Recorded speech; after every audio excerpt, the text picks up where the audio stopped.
Good evening.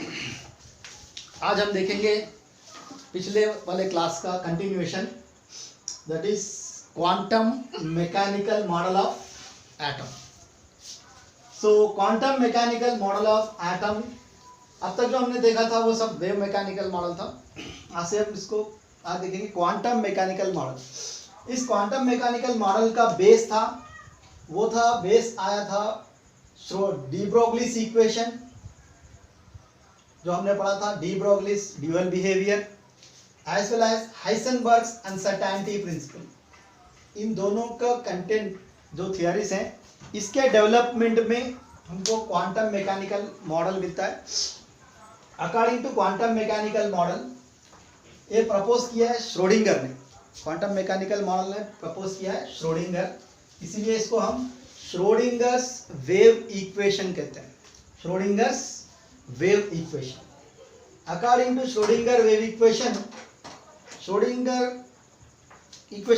Schrodinger का मानना ये था कि जो भी इलेक्ट्रॉन रिवॉल्व होता है, न्यूक्लियस तो न्यूक्लियस है, सेंटर में रहता है, और जो इलेक्ट्रॉन जो भी रिवॉल्व होते हैं वो वेव लाइक मोशन में रोटेट करते हैं, इसलिए वेव इक्वेशन डिराइव किया।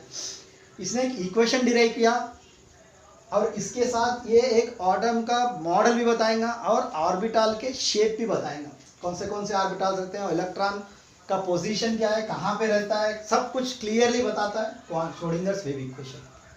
तो श्रोडिंगर वेव इक्वेशन को हम जब डिराइव करेंगे तो इसका मेन थीम ये होता है कि हमने कहा था कि इक्वेशन, अगर कोई भी वेव लेंगे तो वेव कभी भी एक, अगर हम देखेंगे coordinates x y z axis हम लेते हैं, x एक्सिस, y एक्सिस और z एक्सिस, तो ये प्लस z एक्सिस होगा और ये माइनस x एक्सिस होगा, y तो ये माइनस y एक्सिस, z के लिए माइनस z एक्सिस, ये coordinates x y z axis और ये इसका सेंटर है। इसके अंदर जब x y z एक्सिस में कोई भी वेव मूव होता है तो वेव एक डायरेक्शनल है। हमने ऑलरेडी बताया था कि वेव एक डायरेक्शनल मोशन में होता है। तो इस डायरेक्शन में wave either x axis directionally जाता है, ये एक्स एक्सिस में मूव होता है, या वाई एक्सिस में मूव होता है, या जेड एक्सिस में मूव होता है। वेव कभी भी एक्स एक्सिस, वाई एक्सिस या जेड एक्सिस या कोई एक डायरेक्शन में मूव होता है।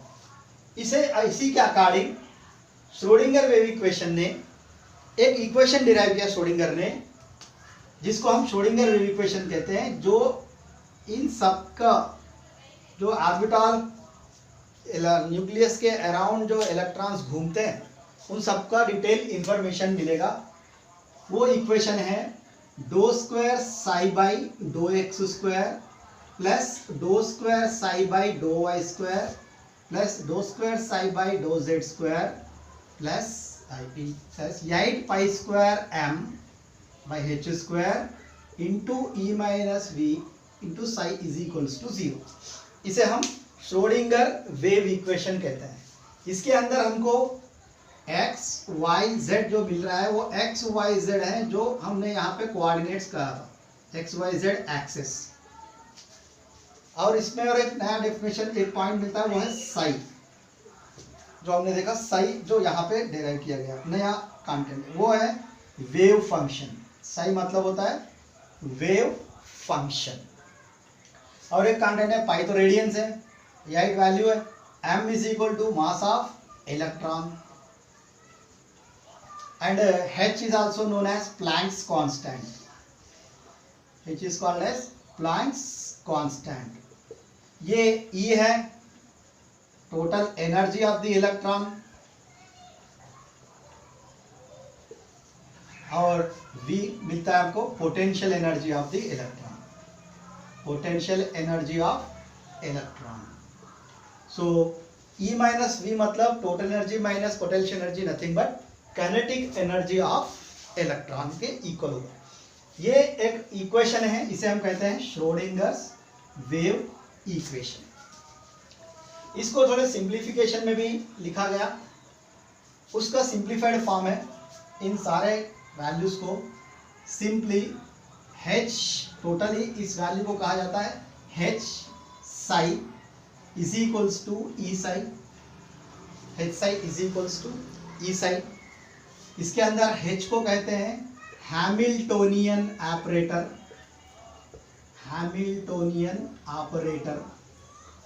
और एक छोटा फॉर्म भी लिखा गया इन तीनों को कोऑर्डिनेट्स को हटाकर, इन सारे कोऑर्डिनेट्स को मिलाकर डेल स्क्वायर साई कह जाता है, del square psi plus 8 pi square M by H square into E minus B into psi is equal to 0।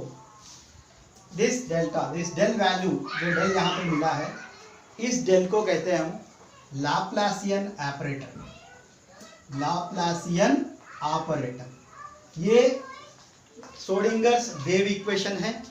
इसके अंदर सबसे ज़्यादा इम्पॉर्टेंट जो माना जाता है वो है साई, जो वेव इक्वेशन है वही ज़्यादातर इसका टोटल इंफॉर्मेशन के बारे में बताता है। तो ये XYZ तो एक्सेस है कोऑर्डिनेट्स, तो Sai is a wave function. अब इसके बारे में देखेंगे कि why what is Sai and what is wave function.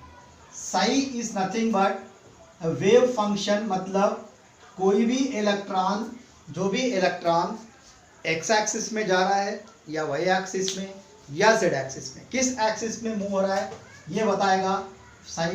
That is Sai x अगर लिखा जाएगा तो इसका मतलब ये है कि एक्सिस में इलेक्ट्रॉन एक्स एक्सिस में घूम रहा है, electron wave is present on X axis.